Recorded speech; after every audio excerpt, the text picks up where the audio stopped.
Hello everyone and welcome on Testing is Not Quality Assurance. I should probably introduce myself and maybe also explain the reasons behind this mainframe share. I started my IT career as system and app admin as well as developer in both procedural and objective-oriented languages. But then I switched to QA and that's what brought me into what was then Computer Associates. I did that because I got an offer to embark on a security product, which was one of the most exciting fields in IT, so I came along. When I joined CA those 10 years ago, I got what was then state-of-the-art QA training. I got full ISTQB training and certification with Rex Black, one of the leaders of the industry, and I got an excellent test analysis foundations from the testing house. But all those things which I learned and which are indispensable for any real QA have since then completely vanished. Nobody teaches them anymore, and it seems that nobody even knows them anymore. And when I see newbies coming into the field, they don't even know that these things exist. So they couldn't learn them, of course, and they cannot use them. Throughout the presentation, I will be criticizing some trends in the industry which I consider to be over the top or slightly unwise. And it may seem that one of these trends is test automation. So just to set the record straight, I was one of the pioneers of test automation in CA. Back when I joined, most of the testing was still being done manually in the teams where I was. And I was very heavily invested in making all the tests automated from day one. 100% automation was my goal. Because being a former developer, there was just no way I would do tests manually. But the thing is that nowadays, pretty much the only thing about which the software QA industry talks is test automation and nothing else. Everything else is, as the old Romans used to say, terra incognita, hic sunt leones. So throughout my 10 years of QA, I continuously searched for how to improve the test analysis and the quality assurance itself, not just the test automation, which everyone else seemed to be preoccupied with. And I have succeeded to quite some level. I have found what was the state of the art in the aerospace industry, which is the tip of the spear, as they say in QA, because if you have a defect in an airplane, you cannot stop midair, and any defect could kill hundreds of people. So that's the best there is. But of course, being heavily regulated, it's not applicable everywhere, and the regulations and the formalities may strive innovation. So what I did was that I took the best there was from the aerospace, and I, as they say, cut all the fat.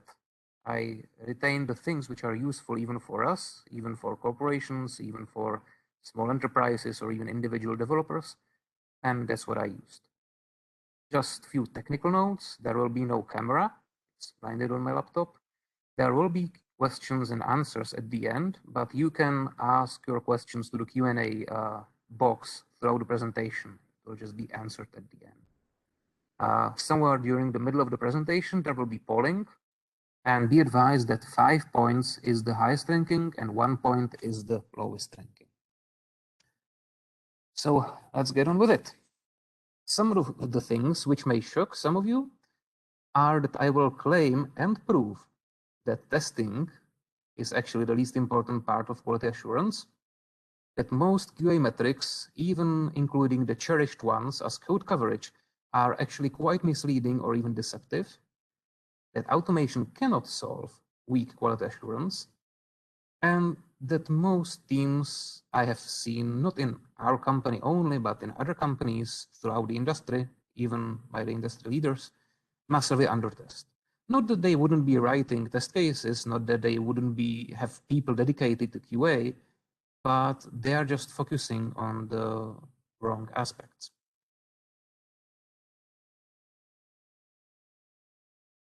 There is a nice quote from Michael Bolton, one of the thought leaders in QA, which I will quote verbatim. No one ever sits in front of the computer and accidentally compiles a working program.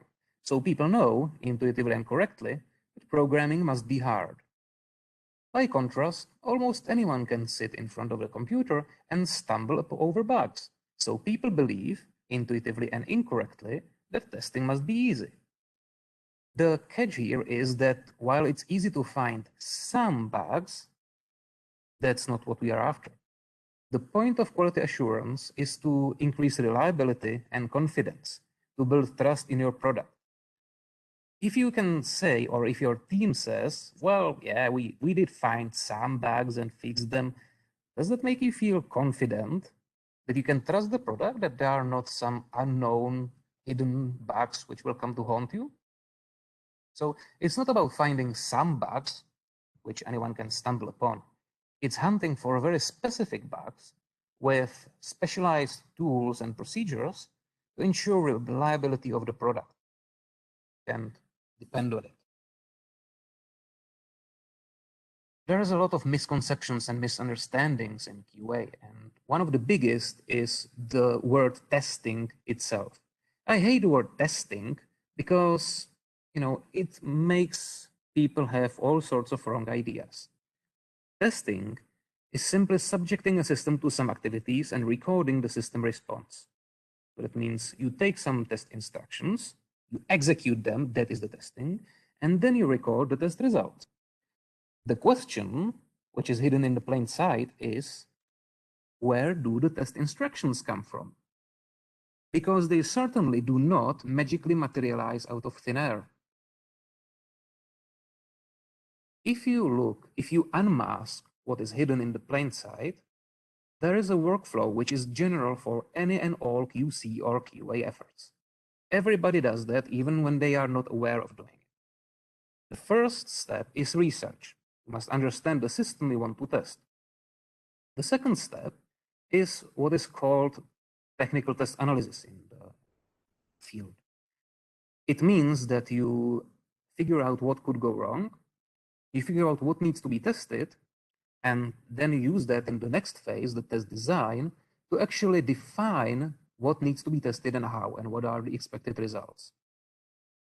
Then, in test implementation, you take that test design and either convert it to an automated test, superb, or you write a manual scripting test for some manual tester to execute. Then, and only then, you can execute this as an input and record the results. The problem is that the testing, or test execution, is mechanical and creative task which, on its own, cannot do anything, really. The only thing it can do is execute the test design someone else has created.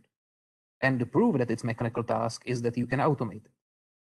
So the point and the most important thing I'd like you to take away from this speech is that quality depends on the analysis and design phases. You can only write as good tests as what you have analyzed and designed, and you can only test with such a quality as your inputs or test scripts are. So the whole quality depends on analysis and design. You can have the best test automation in the world. You can have the best manual testers in the world, most proficient, most smart. If their inputs, that means test design, created from test analysis, are subpar, all their effort just goes to waste. Yet here we come again. If we focus 99% of time and resources on the execution and implementation phase because we are talking about testing and because we are obsessed with test automation, how thorough can be our test analysis and design if we spend just 1% on it, and often even ad hoc or without any thought? So test analysis is the most important thing because that defines what will be your test coverage and how much quality your product could have. And there are levels to the test analysis, meaning how thorough they are. The first level is called positive testing. And that is focused on proving correctness. The problem with this here is that it assumes that everybody will use the product exactly the same way it was tested. Anyone deviates in the slightest way, if they use a different inputs, different age, different operating system, different cadency of clicking the mouse, anything can happen.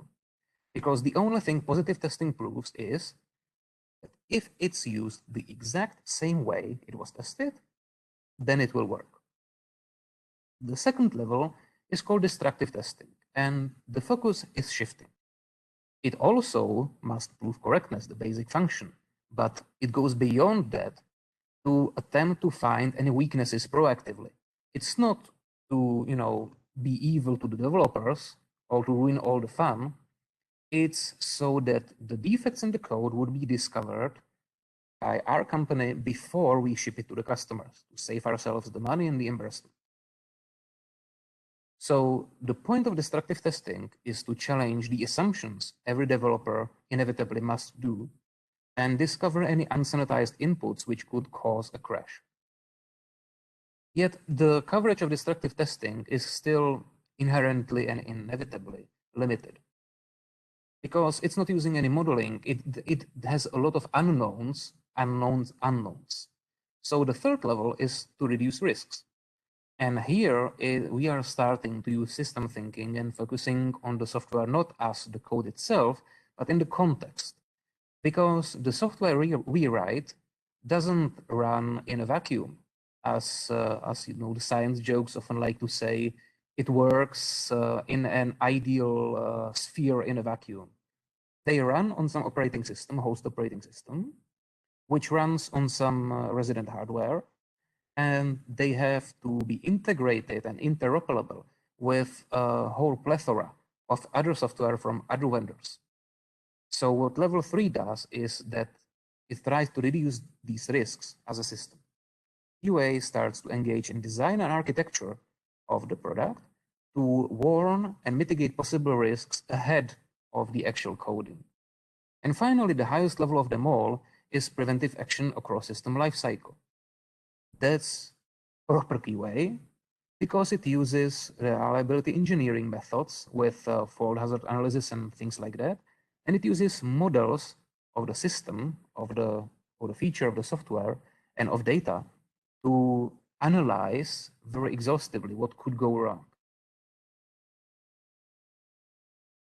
You can see some of the techniques which belong to each level and what each level of technical test analysis needs to cover. The positive testing starts with proving the function. That's nice, but it's not all. The part of verification or positive testing is also proving negative function. That means that if you have a database and you search for all names beginning with A, it does not return Dave because that begins with D, obviously. So it's against double negations. It also concerns with error messages because part of positive testing is, for example, ensuring that you have tests for every error message there is in the code, that the error message is not triggered when it shouldn't be, and that it is triggered when it should be, and all other things. And there is more and more for each of the higher levels. But mostly the only thing everyone is concerned with is subset of the positive testing, just the expected inputs, in the better case, some customer use cases or industry standards, and that's it. We call it tested. Well, you can see what we are missing. Of course, we somehow intuitively know that a lot is missing. So there is a huge effort to somehow measure what we are missing and compensate for it. And the problem is that almost all of the metrics which are used for QA are deceptive and misleading. As I will prove just in a moment, code coverage misses all of the data bugs and even misses more than 99% of code paths. It's grossly unable to catch these things. Even its sibling, the path coverage, would still miss a lot of data bugs, even if it was possible, which it mathematically isn't. If you count test case numbers, that's completely useless. that says nothing about the coverage or quality, and it's counterproductive because then people intuitively start to hack a lot of test cases which are useless just to be hacking test cases. The same goes for variations or random testing. That's great, you're randomly testing stuff, but that doesn't say anything about whether you are targeting what's really important. And automated test percentage, well, yeah, that's good, that's nice, but it has no relevance to QA whatsoever. It doesn't tell us what the coverage is, because automated tests percentage, that's a metric for implementation, not for analysis or coverage. There are two laws which are generally applicable to all these metrics. The first is famous Goodhart's law. When a measure becomes a target, it ceases to be a good measure. Why is that? Apart from other reasons, is explained by Pelziga's law, because metrics deform people's goals, and a countermetric is required to avert backfire. If you, for example, start counting commits, the developers will split their work to create more smaller commits, because that's what's being important. If you start counting bugs and rewarding finding bugs, people will find ways to report more bugs, maybe splitting the bigger ones, or reporting multiple iterations or instances of the same. People will always be deformed by the metrics because the metric is a reward and they will try to achieve that reward. So you must ask yourself the question, what is the real goal of your metrics? Is it having some nice arbitrary numbers, or is it achieving better quality? The code coverage and path coverage are siblings, and there is a huge difference, which makes all difference in the world. If you see the graph over there, imagine you have several if statements, which are not in a tree-like structure, they are just sequential. So the code goes through the first if, it takes some branch, then it goes to the second if, etc., etc. It goes through them all. Code coverage means that all the statements, like this, this, and this, are covered. So to achieve 100% coverage of this example of the code we have here, you would just have two test cases. One test case would always go up in every branch, while the other test case would always go down. Voila, 100% code coverage achieved. But what if there is a defect which only manifests if the first condition, the branch goes up, then in second condition, the branch goes down, and then in the third condition, the branch goes up again? None of the two code coverage branches would catch that, because one always goes up, one always goes down, there's just no alternation.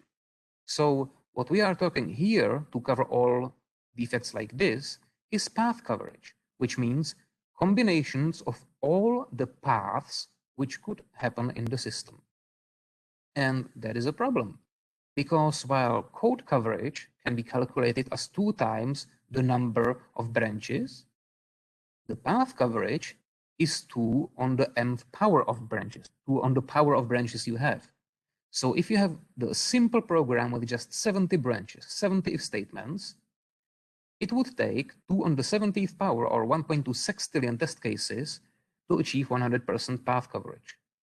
And that would take, if you automated these tests, approximately 6,000 times more years than is the estimated age of our universe. And that's just the simple program with 70 branches. If you take something more complex, for example, the Solaris operating system, in Solaris, there are more code paths than there are atoms in the entire known universe. So code coverage is grossly inadequate, almost useless. Path coverage is maximum, but numerically impossible. So what we need to do is do a manual test analysis. That means that a skilled human analyst handpicks fewer but important test cases, because most of those millions and billions and sextillions of test cases, of which the path coverage would consist, are redundant, completely useless. The number of cases where there could be a defect and it can trigger and be manifest is far lower by many orders of magnitude. But I talked about data flows as well. So imagine such a simple code.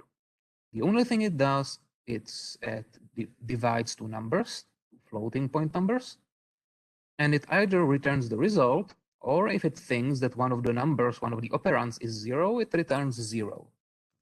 And we build automated tests. We write, for example, such a method, which takes triplets for an input. The triplet has first operand, second operand, and the expected result. So how would we test this? And what does the coverage tell us? With just these two data sets, 1.0, 1.0, and expected result 1.0, and 0, 0, and expected results, not a number, we have achieved 100% code coverage, but also 100% path coverage. And on top of that, 100% test automation. That's amazing, right? These are the metrics that we all strive for. But is that enough? What about if we divide larger number with a smaller? We haven't tested that. We have tested just same numbers. What if we start going into the boundary values, the maximum and the minimum allowed value? What if we try to overflow it? What if we enter the infinity as an input, because that is a legal input? What if we, for example, test for hardware errors, like was the Pentium 1 floating point division bug of the mathematical coprocessor, the last example over there? So the lesson learned here is, it's not only about the code paths, it's also, and maybe more importantly, about the data which is flowing through these paths. Now, I have already touched these things. Number of test cases is irrelevant, because if you have 1,000 test cases, but they are redundant and poorly designed, and you compare them with just 50 test cases, which are, however, very cleverly defined and laser focused, you come to a completely irrational conclusions. That the 1,000 very bad test cases are better than the 50 great ones, and that the team which hacks very poor test cases very fast is better than the team which actually puts much effort and design and analytics and engineering into fewer test cases of much higher quality and utility. So that's useless metric. And also, do you remember the second law? It incentivizes everyone to just inflate the number of test cases for no reason. But in the real world, often we hit the bottleneck of computational power and machine time available, and there are too much test cases, not enough. And of course, the question is always the balance, how big utility each test case has. But we have other metrics, right? The automated tests. But as I said, that's focusing on implementation away from the analysis and design. So let's take a look at test automation, because it's one of those buzzwords where everybody tries to pretend there are only bright positives and bright future and no negatives or concerns whatsoever. So yes, test automation has many benefits, but it's still just a tool. It cannot replace analysis because it cannot randomly create the data. Because as we've seen, it would take sextillion paths to test, even to achieve path coverage. And that's not even talking about the data flows and the data flowing through. There we hit even bigger problem called infinite monkey probability theorem, which means that essentially the more complex the input you need to test, the exponentially lower probability that you will hit it randomly. So test automation cannot replace analysis, but it only can achieve better efficiency of actually running the tests. But again, it depends on how often will you want to run them. Because if you look at the workflow from research through implementation and analysis to execution and evaluation, yes, automated tests save the test execution phase very significantly, but they create a much bigger overhead on the implementation side. So trust me on this, as one of the pioneers of test automation in CA, implementing the automated test cases can often take more time than actually if you just tested the whole thing manually. The thing where it finally gets to pay off is regression. Because if you want to run the tests repeatedly, which you must for a regression testing against regression, then the one-time investment into automated test implementation really pays off. But again, there is another thing which is often ignored, and that's maintenance. Once you create automated test cases, you have to maintain them. And in some of the teams, we have repeatedly reached a point where the old automated tests were broken completely because we just didn't have time to invest to their maintenance, and we had to just pause the work on new features and go and fix the old automated tests. And as the number of automated tests grows, so does the maintenance required for them. So just keep that in mind.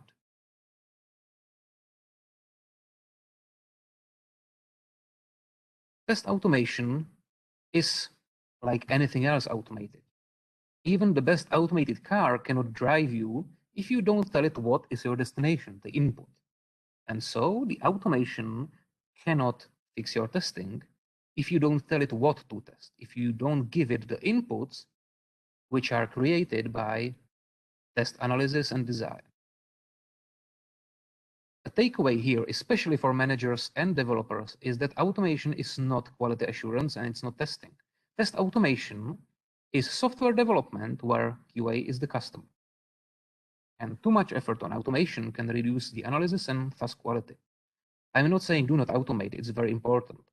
But what has worked for us in the past was a three-step process. First, automate the tests, the regression tests, which you need to run, because that frees up the hands of the QA so they have capacity for other work. And once you have automated the basic, don't remain on automation forever, because you can always improve the automation. Once you have automated the basics, focus on analysis. Now, I have said that almost all of the metrics used for QA are deceptive or even useless. There is a different kind of metrics, because all those metrics which are so misleading are quantitative metrics. You are trying to measure some number, and it deforms people to somehow inflate that number to make the management happy. But there is another kind, and that's qualitative metrics. Not catching any numbers, not pursuing any numbers, but instead explaining what are you doing and why, and having feedback if that was enough. When I was digging through QA standards to improve the QA we were doing, I happened to fall on one old standard which had a field test classes. It didn't look very interesting at the first time. So just summarizing the unique nature of particular levels of test, what is that? But then they gave a few examples. And these examples were very interesting because they were actually pretty much like a cheat sheet. They were representative categories for all the things which need to be tested to really cover all the important things in the product. And since there is a finite number of such test classes, if you put them together to make a cheat sheet or checklist, the magic happens. It gives the test analysts inspiration what areas of the software or what considerations or risks they should analyze with regards to the feature and the development. They allow testing of tests because they can tell you if you have really covered everything. They give you a logical spine where you can easily map and find the test cases if you have dozens or even hundreds of them. And of course, since it can work as a checklist, it can become a qualitative quality control metric. This is how generally test classes cheat sheet looks like. It has some broad categories like positive testing, negative testing, destructive testing, and test subclasses. Like in the positive tests, if you can see on the right, smoke tests, inputs, industry values, or in the negative tests, against data, negative tests against false positives, but error handling, etc. If you use it as a cheat sheet, you just go through the list and you implement representative test cases for each of the subtest classes until you are happy. If you take it as a QA metric, you ask the team, well, can you show me you have representative tests for all these categories? And if not, that's okay. Can you explain why you thought you don't need test cases for that particular category which you did not cover? So that's qualitative metric. It's not about some blind pursuit of as high numbers as possible. It's about logically and rationally analyzing what was covered, what was not covered, and asking the ever important question, why? This basic test classes cheat sheet, which I developed, can be downloaded. I can send you a link if you reach to me after the presentation. The next thing is that quality control is not the same as quality assurance. And yes, it matters.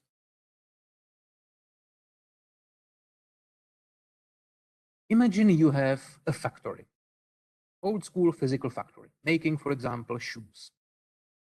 Quality control is the guy standing at the end of the factory conveyor belt who checks each packaging of shoes. And if the shoes are defective, the guy throws them away. If they are okay, puts them in the box and says they are clear for shipment to the customers. So the goal here is to stop defective products from being released to the customer. But the problem is that it's a purely reactive process. If your machine for manufacturing shoes is broken and it makes 50% defective shoes, if you have 100% efficient quality control, it throws away 50% of the products. And that's good because your reputation doesn't suffer. The defective products never reach the customers. But at the same time, it's bad because you are losing 50% of your energy and resources and everything. It's obviously not very efficient. And that's because quality control by design is something which happens retroactively or reactively at the end of the manufacturing process. In software quality assurance, it means that quality control is wherever you just test the finished code artifacts. Whereas quality assurance is someone who tries to fix it before the bad happens. So in our physical factory, you just hire a team of world's best engineers from Toyota and ask them to fix your machines and tune them so that they would not be producing more than 0.1% of defective shoes. You still need quality control because you can never have 100% defect-free products, but you will be throwing away less of your finished products. It also means in software quality assurance especially, that you start engaging some pessimists earlier in the development. You know, someone who gives you feedback, that's a great idea, what you just described, but there is this risk and this negative, and I'm not saying you should not implement it, but if we are going to implement it, we should definitely put some sanitizations and checks in there to make sure it's problem-free. If you compare them, while quality control targets the build results, quality assurance targets the design, the architecture, the reliability, and the build results. While quality control uses the test analysis to identify what to test, quality assurance uses the technical test analysis to identify what to test, but also what to redesign, what to improve, and what to sanitize. Quality control takes the developer's assumptions pretty much for granted. They are merely checking if the product conforms to some specifications they were given. While quality assurance challenges all assumptions And if they see there could be a problem, they raise it early enough so it can be clarified before the code, depending on the assumptions, is written. Quality control is focused on the overt functions, the things which everyone expects and sees, while quality assurance is focused also on the inconspicuous, on the context in the system, on external influences, on low probability, high impact faults, on operations near boundary values, because maybe most of the users wouldn't operate near the boundary values. But if one important user does and the product crashes, the consequences are severe. And finally, from the systems thinking perspective, quality control is balancing feedback loop. That means it's fixed this until it's fixed. While quality assurance also has that, because QC is a component of QA, but it adds a reinforcing feedback loops where it improves the system to increase the quality and reliability.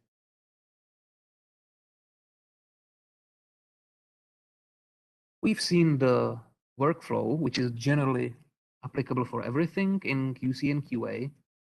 So let's just see how it's different from QA. As I said, QA is about analysis and feedback. So QA is heavy on doing analysis, identifying risks and possible defects or shortcomings, then redesigning and again analyzing whether there was enough. There is no time to explain it in full, but the feedbacks are what counts here, early feedbacks. That means before the code is being written, because changes to the software product are the cheaper the sooner they happen. They are cheapest before the code is written, cheaper when they are fixed after the code was written before it's released, etc., etc. And of course, one more important thing which QA adds and which you can add as well is analyzing the escaped defects. That's something which can significantly increase quality. If you get a customer issue, try to do at least informal analysis of why did the customer issue escape your current tests. Not a blame game. Helpful analysis of why did it escape them, and if they could be improved, not to escape them. And also, how and why did the defect get it into the code? Was there a coding standard which was not met? Was there a shared code library which had a problem and which wasn't discovered? Is there anything the team can do so that similar type of defects doesn't make it into the code the next time?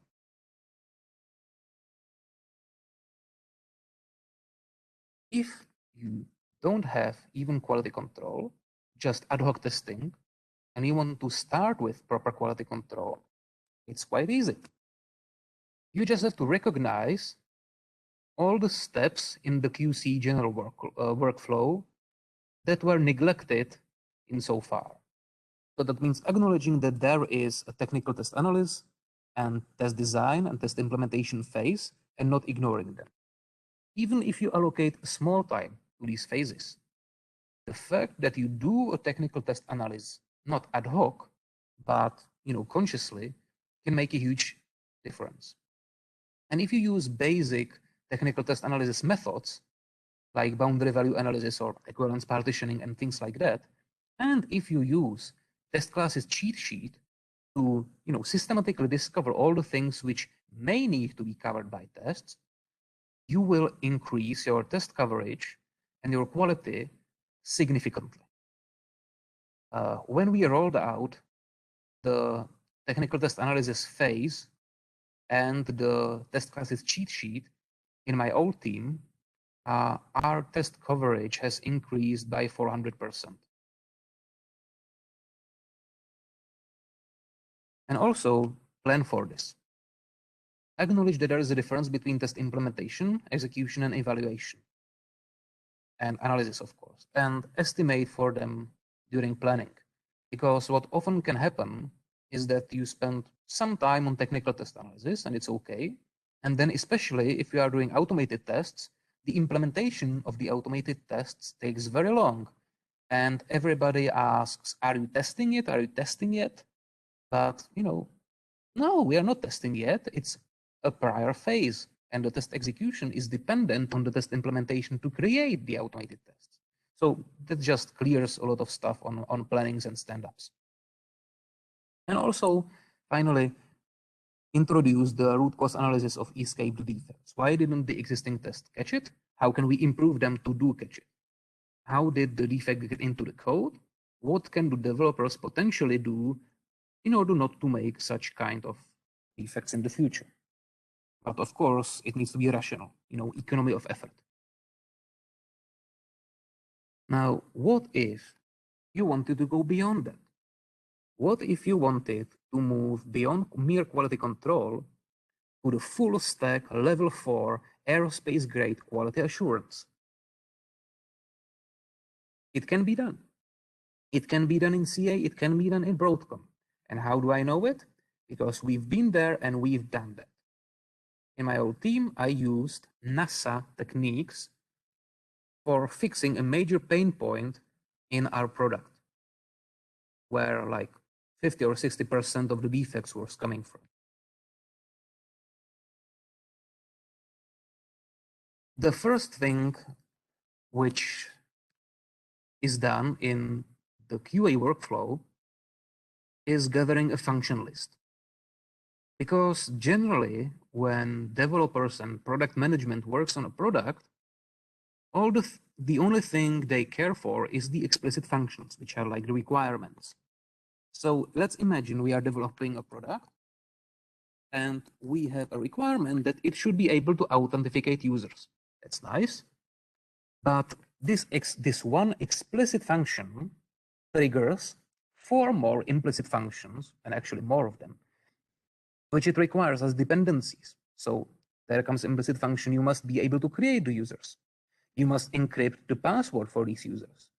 And if you want to add users, you need a function to add the users, and you also need to create some sort of permission system, so only those who are authorized could add users or reset their passwords.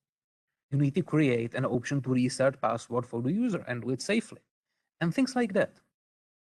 Once you start consciously going through implicit functions for the explicit functions, it clears up the developer's mind and immensely increases the quality. Because the usual way of doing it, developer would be given the explicit function, authenticate users. He would start writing some code, or at least a prototype, and as he would be writing the code, or she, they would be encountering the implicit functions and tackling them ad hoc as they come. And now we need to add permission system, but the code for adding the users was already created without the permission. So now we have to refactor everything. It creates bugs, it creates defects, it's a mess. While if you do the function list, the QA and the developer sit together, often with product management, they list the explicit functions, and then they think about all the implicit functions on which the explicit functions depend on. And they list them all. So they know in advance all the things which are needed. And in this moment, QA, being the providers of feedback they are, and being the pessimists they are, can start asking all the hard questions. Isn't such an implicit function a risk? The algorithm for encrypting the password, shouldn't we add a salve to it? Should we log violations? So already in the function list itself, there is a feedback and there is quality assurance, as in improving the reliability and safety of the program. Because from some of these questions, there are sanitizations and mitigations. For example, okay, we should probably also protect the system against brute force attack to guess the user password or to reset the password by guessing the email.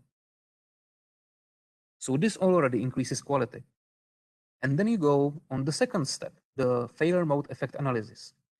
FMEA is just a fancy name for listing the components. So it can be classes, it can be libraries, it can be product subsystems, or it can be just functions, as in this case. And then for each function, you list all the ways in which the function could fail. That's called failure mode. and you list the effects. And the next thing you do is you look at the effects and you sort them. You see how severe they are. How much problem would it be if the component or the function failed in such and such way?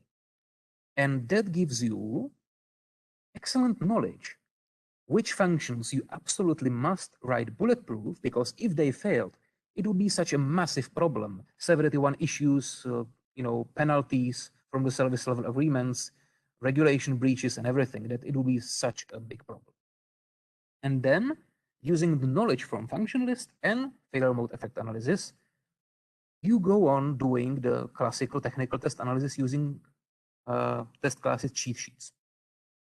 The function list becomes the basic positive test. Each explicit function and each implicit function, all of these are the basic tests. The failure mode effect analysis give you thought food for the more advanced tests, because they list failures. So for advanced tests, you code specific scenarios which would trigger all these different sorts of failures and see if the code really is resilient to them, if it can handle them, how it should have. And then you do the rest from test classes cheat sheet, like the environmental testing, human operator error test, fault insertion, etc. And at the end, you have extremely robust test coverage. You have built-in system which from the outset was built to be safe and secure. You didn't have to refactor everything 100 times, leaving dead code and bugs and defects behind. And you have a very good awareness of what the risks are and what are the biggest risks. This is how it would look in the real world. Again, there is probably not really time to explain this, so it can be a different presentation if you are interested. Just tell Zuzka Průchová if you want. And of course, I also lead Advanced Test Analysis Techniques course, which teaches people everything there is about failure modeling and risk analysis, systems modeling, QA lifecycle tools, and things like that. So again, ask Zuzka, it can be run with you. So to summarize, the word testing is misleading, because testing is just test execution, but that is just taking the inputs which were created by test analysis and mechanically executing them. So the thing that really matters is the technical test analysis, because that creates the designs of the test cases which determine your quality. If you cut the corners in regards to test analysis, if you do ad hoc test analysis, if you neglect it, it will bite you. It will cause bad coverage, it will cause poor coverage, it will cause bad quality of the product. It will cause nasty surprises. And automation, test automation is a great tool for reducing the runtime of repeated tests, like regression testing, but it by definition cannot replace analysis because the mathematics prove so. If you want to start with quality assurance, not just quality control, it requires preventive risk analytics. The function list, failure mode effect analysis, or even fault tree analysis, and failure hazard analysis, which is what all these are combined into. The metrics like code coverage and path coverage are borderline useless for QC because they are the bare minimum. The code coverage, of course, path coverage is impossible. Yet they say nothing about data flows, they say nothing about the system itself, they say nothing about integration, interoperability, all the things like that. And since you don't want to cause people to chase arbitrary numbers, you want to increase quality, it's better to use qualitative than quantitative metrics. And test classes, which on their own are immense help for any QA or QC, can be used as qualitative metrics, not measuring numbers, but asking the right questions. And finally, test analysis and tests designed by it has levels. Level 1, just positive testing, is dangerously insufficient. If you are doing just a positive testing, I would sincerely recommend attempting at least level 2 destructive testing. we can give you the resources, we can give you the training courses. The only thing you need to do is, decide that you want to do it and allocate the time for the phases of technical test analysis and design into your planning and into your workflow. So that's what I had to say. And now there's time for questions and answers.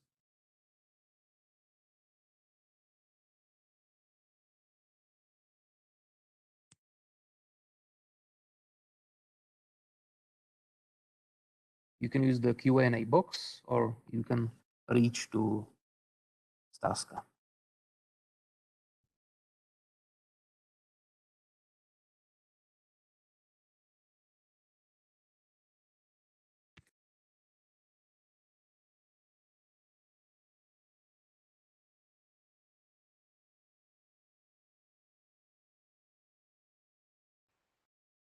They don't have to be questions. If you disagree profoundly with something I said, for example, regarding the code coverage, feel free to raise your voice.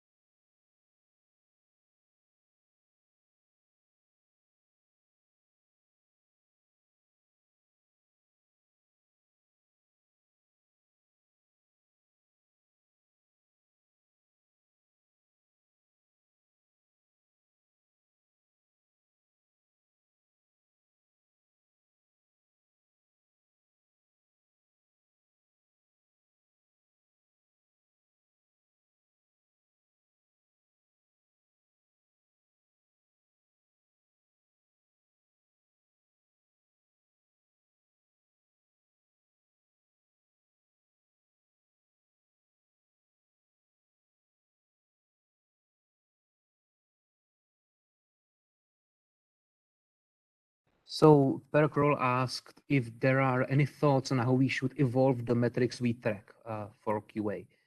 There is actually a work group which has just that goal. It's been in a hiatus for a few weeks, but I expect it will become moving again.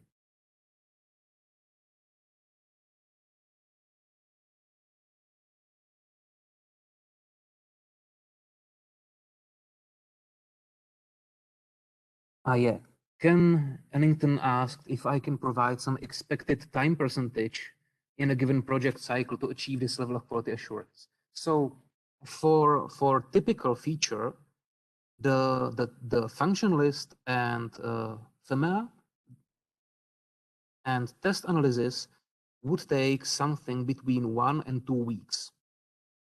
If you wanted to go full level 4 QA and do system modeling, then it would really depend on the complexity of the feature. It could span, if you wanted to do fault tree analysis, it would spend from, say, 1 week for a small to medium sized feature, all the way up to until 2 months if you wanted to do fault tree analysis for a very huge portion of a legacy assembler product.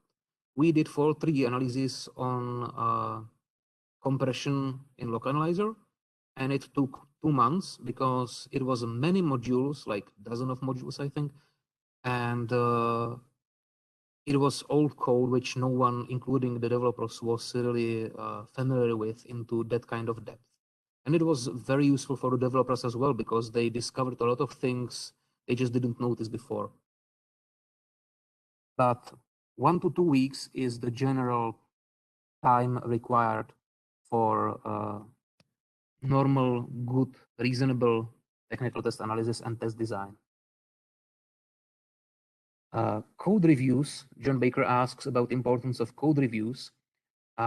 These are very important, but they are not completely part of quality control. Well, they are, but not from the tester's perspective. Code reviews are very important, first and foremost, because they change the way the code is written. IBM did an analysis in late 1980s, and they found out that when code reviews are introduced, the developers write, I think it was 60 or 70% less defects in the code. So of course, code reviews should be, well, I'm against like mandatory guidelines, but I would really encourage doing code reviews as, you know, completely standard portion of the development. And we had code reviews in acceptance criteria, and it did work for us quite well.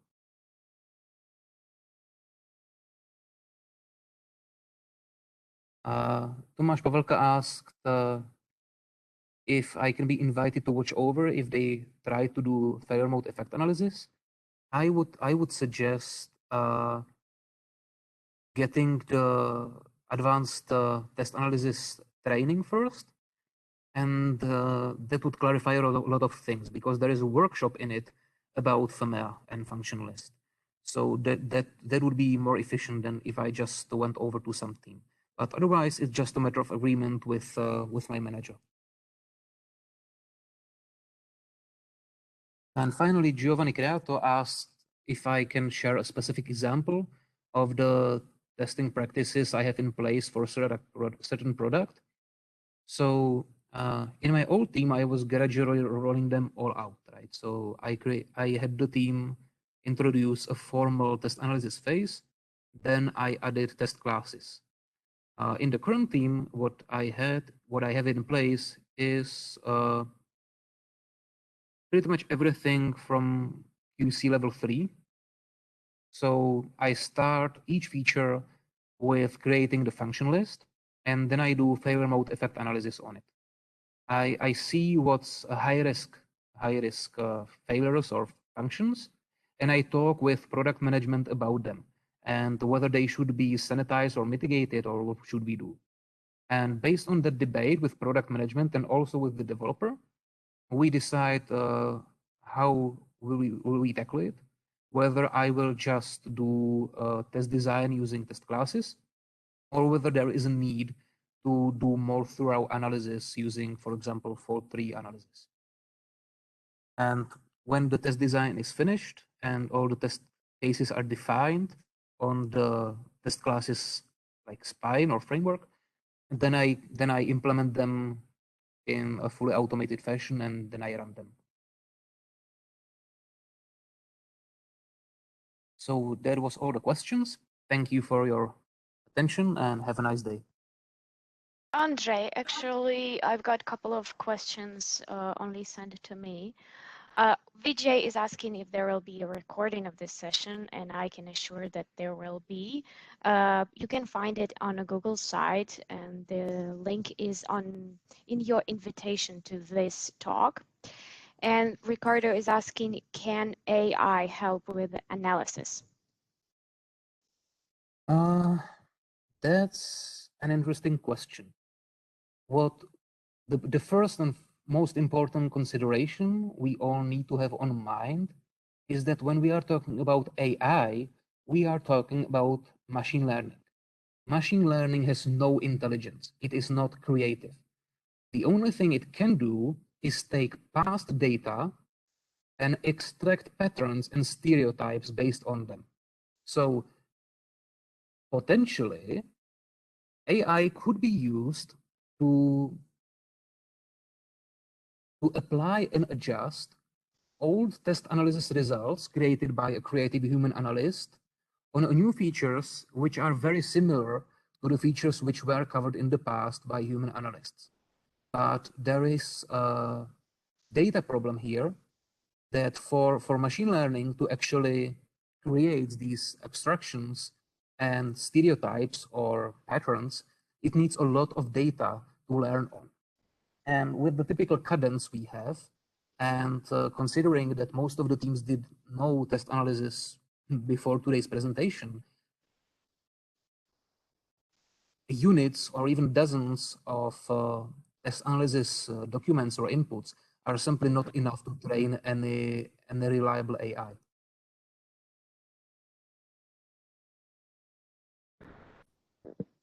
Okay, and the last, not a question, but mostly like a positive comment from Daryl, that there was a great presentation, excellent points regarding what is necessary to avoid unnecessary problems, issues when editing or updating functionality.